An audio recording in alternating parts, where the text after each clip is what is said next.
Welcome back again guys. तो आज मैं आपके लिए लेकर आई हूँ एक Thai supernatural BL series spare me your mercy the series के एक्सप्लेनेशन। इस वीडियो में मैं एपिसोड 1 को एक्सप्लेन कर रही हूँ और एपिसोड 2 के एक्सप्लेनेशन भी आपको जल्द ही मिलेंगे। तो इस एपिसोड की शुरुआत होती है एक वसान नाम के पुलिस ऑफिसर से। उसकी माँ को लास्ट स्टेज का कैंसर था, इसीलिए वो बैंकॉक से अपना ट्रांसफ़र गांव में करवा लेता है ताकि अपनी माँ का ख्याल रख सके। उसे जैसे ही ट्रांसफ़र लेटर मिलते हैं वो सीधे अपने गांव के लिए निकल जाता है। और जैसा कि हम अक्सर कहानियों में सुनते हैं कि गांव जाने के लिए बीच में एक जंगल को पार करना ही पड़ता है, सेम वसान को भी गांव जाने के लिए एक धुंध से भरा जंगल पार करना था। सुबह के भोर में उसकी गाड़ी जंगल के बीचों बीच एंटर करती है, लेकिन अचानक से सामने उसको बीच रोड पर कोई दिखाई देता है। वो तुरंत गाड़ी को कंट्रोल करता है और गन लेकर बाहर निकल जाता है। और बाहर वो देखता है कि एक बूढ़ा आदमी बीच रोड पर खून से लथपथ बकरी के सामने बैठकर कुछ अजीब सी भाषा में कुछ बोल रहा था। और जैसे ही उसने वसान को देखा वो तुरंत भाग गया। वसान की नज़र रोड के दूसरी तरफ जाती है तो वहाँ भी एक मास्क पहना हुआ आदमी खड़ा था और पलक झपकते ही वो आदमी भी गायब हो गया। वसान को कुछ समझ नहीं आया कि अभी अभी उसके साथ क्या हुआ। जंगल से वापस वो अपने गांव का सफ़र तय करता है और तब तक सुबह हो जाती है। वसान सबसे पहले हॉस्पिटल जाता है क्योंकि गाड़ी को अचानक से कंट्रोल करने की वजह से उसे भी चोटें आई थी। वहाँ उसे वेट करने के लिए कहा जाता है और वो देखता है कि एक कपल अपने पापा को व्हील चेयर में बिठाकर बाहर ले आते हैं और डॉक्टर से कंप्लेन करने लगते हैं कि हम इन्हें यहीं छोड़कर चले जाएंगे क्योंकि घर में इनके चिल्लाने की वजह से कोई सो नहीं पाता। हम परेशान हो गए हैं और आपने कहा है कि अब ये कुछ टाइम और जिएंगे, लेकिन हम बर्दाश्त नहीं कर सकते।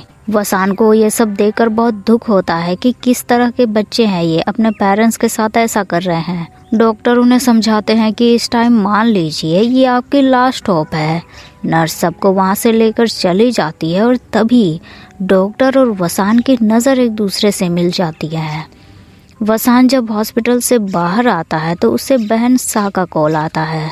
वसान की माँ का देहांत हो गया था। वो वसान को जल्दी घर बुला रही थी। वसान घर वापस आता है। वो आखिरी गुड बाय भी अपनी माँ को नहीं बोल पाया। वो उनका अंतिम संस्कार कर देता है। अंतिम संस्कार के टाइम वो लोग भी आए थे जो वसान की माँ के क्लोज थे और उनमें से उस डॉक्टर का ग्रुप भी था।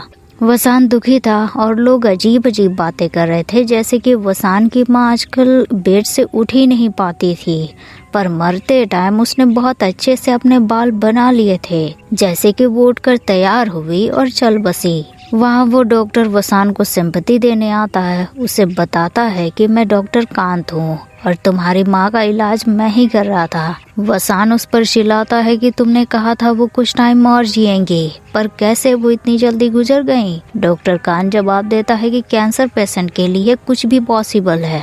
वसान को उसकी बातें बिल्कुल पसंद नहीं आती, लेकिन डॉक्टर कान ने वसान से एक और बात छुपाई थी कि वो 3 दिन पहले वसान की माँ का चेकअप करने आए थे। तब वो रो रही थी। डॉक्टर कान से कह रहे थे कि अब उनसे ये दर्द सहा नहीं जाता और 3 दिन बाद वो चल बसी। वसान कुछ दिनों बाद पुलिस स्टेशन में रिपोर्ट करता है, ड्यूटी ज्वाइन करता है। तभी एक पुलिस ऑफिसर गुइन भागते हुए वहां आता है और सीनियर को बताता है कि एक मर्डर हुआ है। विक्टिम एक कैंसर पेशेंट था। आधी रात में उसकी वाइफ को महसूस हुआ कि कोई किलर आया था जिसने उसके पति की जान ले ली। वसान भी उस ऑफिसर के साथ लोकेशन पर पहुंच जाता है। पेशेंट के रूम को इन्वेस्टिगेट करता है और बेड के नीचे उसे कप का एक छोटा सा टुकड़ा मिलता है। उसकी वाइफ से पूछताछ की जाती है तो वो बताती है कि वो हमेशा अपने पति के कमरे में ही सोती थी, बट कुछ दिनों से उसे ठीक नहीं लग रहा था, इसीलिए उसे डॉक्टर कान ने बोला कि वो दूसरे कमरे में सो जाए और इसके बाद से ही वो गहरी नींद में जाने लगी। लेकिन कल रात लगभग 3 बज रहे होंगे, कुछ गिरने की आवाज़ सुनाई दी उसे और वहाँ जाकर देखा तो कुछ भी नहीं दिखा और सुबह वो मरे पड़े थे। पुलिस इस केस को नेचुरल डेथ बताते हैं क्योंकि कैंसर पेशेंट है, मर गया होगा। पर आसपास के पड़ोसी इस बात से इनकार करते हैं क्योंकि डॉक्टर कान ने कहा था वो कुछ महीने और जिएंगे। फिर से यहाँ डॉक्टर कान, वसान उस ऑफिसर के साथ हॉस्पिटल डॉक्टर कान से बात करने जाता है।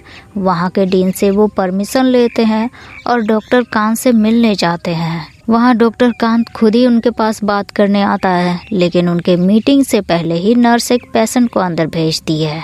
कुछ देर वेट करने के बाद दोनों डॉक्टर कांत से बातें करते हैं, उससे पेशेंट के बारे में पूछते हैं। वो बताते हैं कि अभी तक वो टोटल 40 कैंसर पेशेंट्स को देख रहे हैं, पर वसान बताता है ओनली 39, क्योंकि कल रात एक और मारा गया। लोग बोल रहे हैं कि उसका मर्डर हुआ है। डॉक्टर कानून से पोस्टमार्टम रिपोर्ट के बारे में पूछते हैं कि अगर पता चले तो उसे भी बताए, क्योंकि वो फैमिली डॉक्टर की तरह हुआ करता था तो उसे जानना चाहिए। और वो अपना कांटेक्ट वसान के साथ शेयर करता है, पर वसान उसे इग्नोर कर देता है, बल्कि ऑफिसर गुविन उसका कांटेक्ट ले लेता है। वसान और गुविन के हॉस्पिटल से जाते ही एक नर्स डॉक्टर कान से पूछती है कि वो लोग मर्डर सस्पेक्ट कर रहे थे क्या, और डॉक्टर कान थोड़े परेशान होकर जवाब देता है कि अभी तक तो नहीं। वसान को उसकी बहन शाह घर बुलाती है। शाह को बाहर जाना था, इसीलिए वसान को घर में रुकने के लिए कहा, पर वो देखता है कि उसके घर में तो डॉक्टर कान भी मौजूद था। शाह बताती है कुछ काम था इन्हें, पर अब डिनर का टाइम हो रहा है तो यहीं रुकने को कहा, तुम्हें भी अकेला फील नहीं होगा।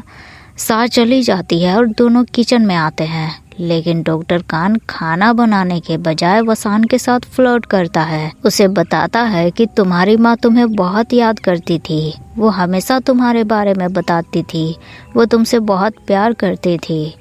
वसान थोड़ा दुखी हो जाता है। वो बोलता है कि मेरी माँ तुमसे बहुत प्यार करती थी, उन्होंने तुमसे बातें शेयर की और मैं उन्हें गुड बाय भी नहीं बोल पाया। मैं यहाँ बैंकॉक से वापस कभी नहीं आना चाहता था, क्योंकि मुझे लगता था अगर मैं यहाँ आया तो शायद कभी वापस नहीं जा पाऊंगा, पर अब देखो। डॉक्टर कान उसे सिंपैथी देता है। इधर हॉस्पिटल में डॉक्टर रीन से मिलने डीन आते हैं। वो उस आदमी के पोस्टमार्टम रिपोर्ट के बारे में पूछते हैं। डॉक्टर रीन बताती है कि कुछ भी अब नॉर्मल नहीं है और उसे डॉक्टर कान अटेंड कर रहे थे। डॉक्टर कान के नाम सुनते ही डीन उसे अच्छे से रिपोर्ट चेक करने को बोलता है। उस रात डॉक्टर कान अपनी कार लेकर एक सुनसान खेतों के पास आता है और उससे कुछ ही दूर आगे वही कैंसर पेशेंट था जिसके सर में दर्द था। वो दर्द की वजह से काफ़ी ज़्यादा चिल्लाता था और इसी वजह से उसके बच्चे उससे दूरी बनाना चाहते थे। इन शॉर्ट ये वही आदमी था जिसे हॉस्पिटल में वो लोग छोड़कर जाना चाहते थे, और हर रोज की तरह वो आज रात भी दर्द से चीख रहा था। उसकी बेटी उसे देखने आती है और जब वो चुप नहीं होता तो वापस चली जाती है। उसके जाते ही डॉक्टर कान सिरिंज में एक दवा डालता है और उस आदमी को इंजेक्शन दे देता है, लेकिन अगली सुबह वही बूढ़ा आदमी अपने खेतों के पास में मरा हुआ मिलता है। उसके बेड पर टंगे मॉस्किटो नेट जल गए थे और आदमी बेड से नीचे गिरा हुआ था। इन्वेस्टिगेशन में उन्हें एक सिरिंज मिली। वसान साथी गुवेन के साथ सिरिंज लेकर डॉक्टर रीन से मिलने जाता है। उसे वो इंजेक्शन चेक करने के लिए कहता है और पहले वाले आदमी के ऑटोप्सी रिपोर्ट के बारे में पूछता है। वो बताती है कि कुछ भी अब नॉर्मल बात नहीं है, इसकी मौत कैंसर की वजह से ही हुई है। वही बाहर से डॉक्टर कान उनकी बातें सुन रहा होता है। दोनों डॉक्टर रीन से बातें करने के बाद बाहर आते हैं तो ऑफिसर गुइन को एक फोन कॉल आता है।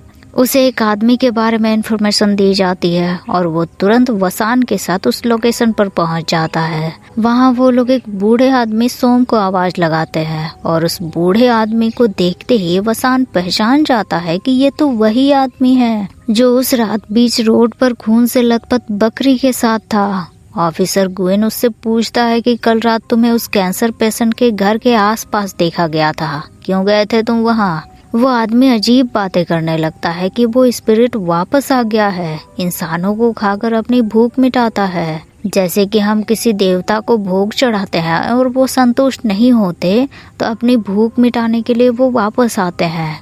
वसान उससे उस स्पिरिट का हुलिया पूछता है और वो आदमी बताता है कि इंसानों की तरह ही है वो, लंबा सा काले कपड़े पहनता है और मास्क लगाता है, लेकिन उसके आगे कुछ बताने से पहले ही डॉक्टर कान वहां आ जाता है। उसे देखते ही बूढ़ा घबराने लगता है और आगे कुछ भी नहीं बताता।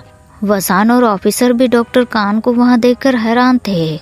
डॉक्टर कान उन्हें बताता है कि सोम एक दिमागी पेशेंट है उसका और वो उसे बात करेगा, उनकी मदद करेगा। फिर वो बूढ़े सोन से पूछता है कि बताओ क्या बता रहे थे तुमने, क्या देखा है तुमने। लेकिन सोम कुछ भी नहीं बोलता और डॉक्टर कान से घबराने लगता है।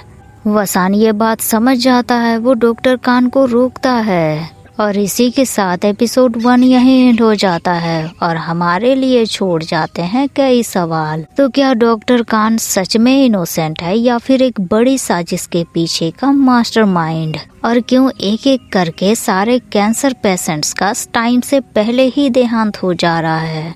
क्या वसान इस गुत्थी को सुलझा पाएगा, इस नेचुरल डेथ या फिर मर्डर के कनेक्शन को वो समझ पाएगा? देखते हैं अगले एपिसोड में। तो आज के लिए बस इतना ही दोस्तों। वीडियो अगर आपको पसंद आया हो तो लाइक शेयर भी कर दीजिएगा और चैनल को सब्सक्राइब भी कर दीजिएगा। मिलते हैं फिर नेक्स्ट वीडियो में, तब तक के लिए thank you so much guys for watching the video.